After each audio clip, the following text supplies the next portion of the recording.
You! Yes, both of you! Over here! I've been keeping an eye on you for a while now. Huh? You mean us? That's right.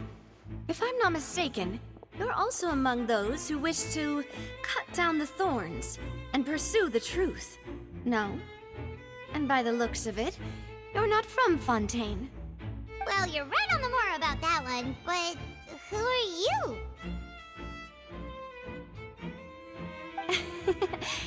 Have you never heard of the Spina di Rosula?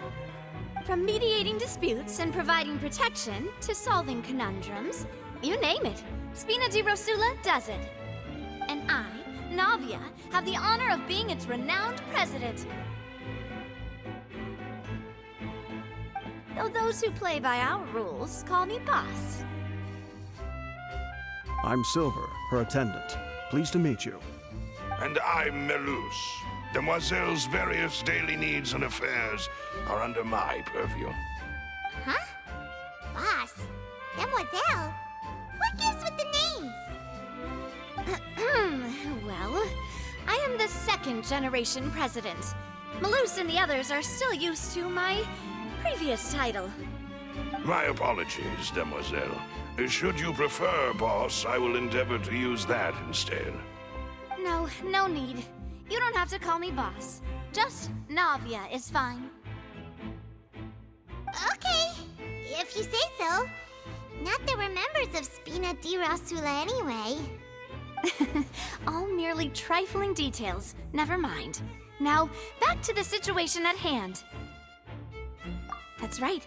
I've always kept an eye on the serial disappearance cases. My interest stems from a matter back from my father's time. Judging from the look of things, I find Linny an unlikely mastermind. Really? We think so too! That's why we're looking for clues now. But how did you come to that conclusion? Intuition, naturally. My unparalleled intuition. Farina sure was quick to point the finger at Linny without any decisive evidence whatsoever, wasn't she? But that's not uncommon for her. If you remember, the Justice had to interrupt her and ask if she was pressing charges just to keep her from getting carried away. Anyway, a trial begins the moment someone levels charges. And, of course, there was no way Farina was going to back down in that situation. Sounds more like you just don't trust the Hydro Archon. Well, what's your opinion? I must admit that she can be interesting at times, but liking her doesn't mean that I'll blindly agree with her. All right, I've answered your question. Now, it's time you answer mine. Wait a minute, did that answer count? Well, I say it does. But don't worry, you won't hear any pointless questions from me. In your opinion, do you think it's right to treat a trial like it's an opera?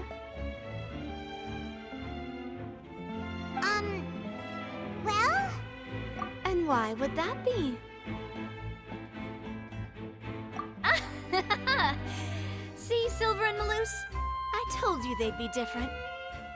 Most astute of you, Demoiselle. I, too, think that the Traveler's response was most excellent. No matter how wonderful the script or how fervent the audience's expectations may be, the trials that go on stage here must be based in fact. And if that can be done, boss, then... All right, that's quite enough, Melus. Anyway, I like your answer. You pass with flying colors. Now, I need to make some preparations, following which our joint investigation shall commence. You two shall be my assistants. Wait! Since when did we become assistants? Oh, well, I can be the assistant, sure. Or your companion, if you like.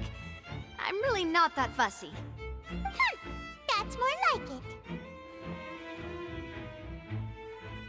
Far be it from me to brag, but I believe that Demoiselle's intuition will be instrumental in uncovering the truth. You wish to save a friend from false accusations, and we wish to unravel the disappearances.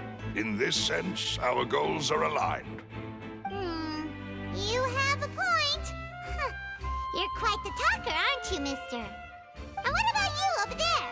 What do you think? You seem like you've got something on your mind. I have nothing to add. Oh, alrighty then. We'll be making some preparations first.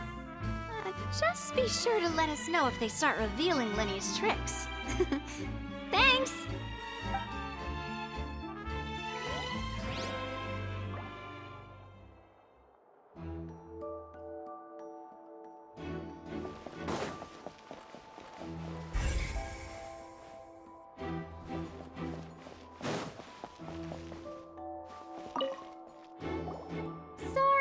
But no one can freely enter or exit the Opera House at the moment. If you wish to leave, you must register your identity with us first. No, we're not leaving. We're representing Linny and Lynette as attorneys, so we're investigating the case. Were you always guarding this entrance? Yes, after the Chief Justice gave the order, everyone coming in or out must undergo a strict inspection. So, the missing girl couldn't have left from here. At least, not from that point on. I doubt there was much opportunity then, either. How can you be so sure, Well, because I was in charge of security near the entrance at that time. I couldn't see Linny's performance from here, which was quite a shame. Just my luck. But still, I did not abandon my post, and I stayed put no matter how loud the applause was. If someone had so much as even approached the door, I would have noticed it, let alone if they had tried to leave. We Melazines are good at that sort of thing, you know. So, it's safe to say the girl couldn't have left through here. Alright, thank you for your help. This'll be useful info.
We've checked everything of note here at the performance venue. Paimon wonders how Linny's discussion with the guards is going. Let's go see, shall we? Ooh, things are getting interesting, huh? We're about to see... Understood. Then I will be going with you. Just so you're aware, I will be monitoring your actions and making notes as necessary. Very good. Thanks for being so agreeable. I'd pull a rose out of my hat as a gift for you if I could. You may spare the pleasantries. I'm just doing my job. You've arrived. Who's this? Me? I'm Spina di Rosula's guardian angel. If you've got a problem, I've got the firepower. Sorry, I got a little carried away there. Call me Navia. I'm a partner of theirs, and we'll be helping investigate this whole situation. And these are my companions. Would you mind if they join as well? Fine by me. Oh, new helpers? I would be most grateful.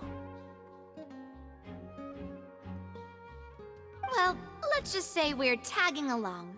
It's not every day you get to see the secrets behind magic performed on such a large scale. I appreciate your kind interest. Come with me. We'll be heading below stage.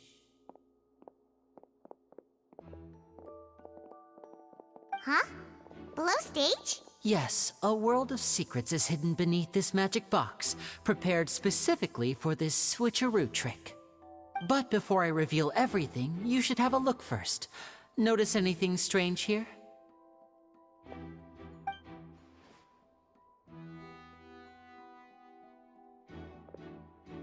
I'm not trying to be dramatic. Remembering the details of a trick will help you understand the methods used to perform it more easily. Huh. Weren't there balloons and other decorations here? Where did all that go? Ah, good eye. That said, you're still far from discovering the answer. The back? You mean the inside of the door? What's different about it? Paimon didn't notice anything. Very good indeed. I thought you might not be able to catch that, given that you were sitting in the first row. The back of this door was patterned. Those patterns are now gone, replaced by a smooth wooden board.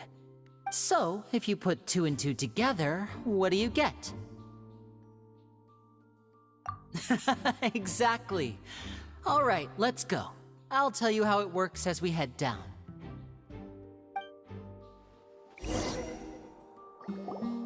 Oh, so there was a passageway under the magic box! I knew you'd figure out most of it as soon as you saw this place. The 2 magic boxes are positioned right above the 2 entrances of the tunnel. See this flatbed trolley? The box with the lucky audience member in it would be shuttled over to the other side using the trolley. This trolley can raise and lower and even rotate, ensuring that the box will face in the right direction. I see. So that's the purpose of the box inside another box. Precisely. The inner box would descend after the audience member was put inside and be moved along the trolley, all while the outer box would remain on stage as if nothing had ever changed. So that's how you did it! Once the box was lowered, the trolley would store some energy through this device here, with which it would complete the rest of the steps. The audience member would only be able to feel some slight movements in the dark, and by the time she walked out, she would already be back on stage. Right! You were talking that whole time, and you even came out for a moment near the end! Ah, yes. A phonograph operated by Lynette was used to achieve that effect. My assistant and I had already scripted our conversation beforehand. When the countdown began, I had already gone to the opposite box via a tunnel using that ladder. And what about Lynette? Where was she? I was in the mezzanine space in the back of the box. Oh, interesting! That's how we were able to coordinate Linny's lines with the assistant. And by the way, I was the one who walked out of the box at the end. I mean, we are twins. All it takes is a change of clothes and no one can tell who's who. And that's my favorite part of this trick. Only Lynette and I can perform it. So that's how it all worked! Wow! Every detail you revealed was more amazing than the last! Lynette would briefly walk out of the box and then go back in, jumping into the tunnel and escaping before the box on the trolley could finish ascending. And then I walk out of the other box in the audience area, and the trick would be complete. The operative word here being would. But as you saw, Cal was in the box, not our audience member. She, on the other hand, mysteriously vanished. We really don't know how that happened. If not for that interlude, this would have been an astonishing trick. I probably never would have figured out how you pulled it off. And yet, to think that someone was able to use this magic trick to commit a crime. Could we have a look around? I think we can come up with some more leads. This is the scene of the crime, so Linny and Lynette are not permitted to stay here. I'll escort them back up. Yes, of course. No need to be so strict now. I won't disappear into thin air, you know. Thanks, everyone. We're counting on you.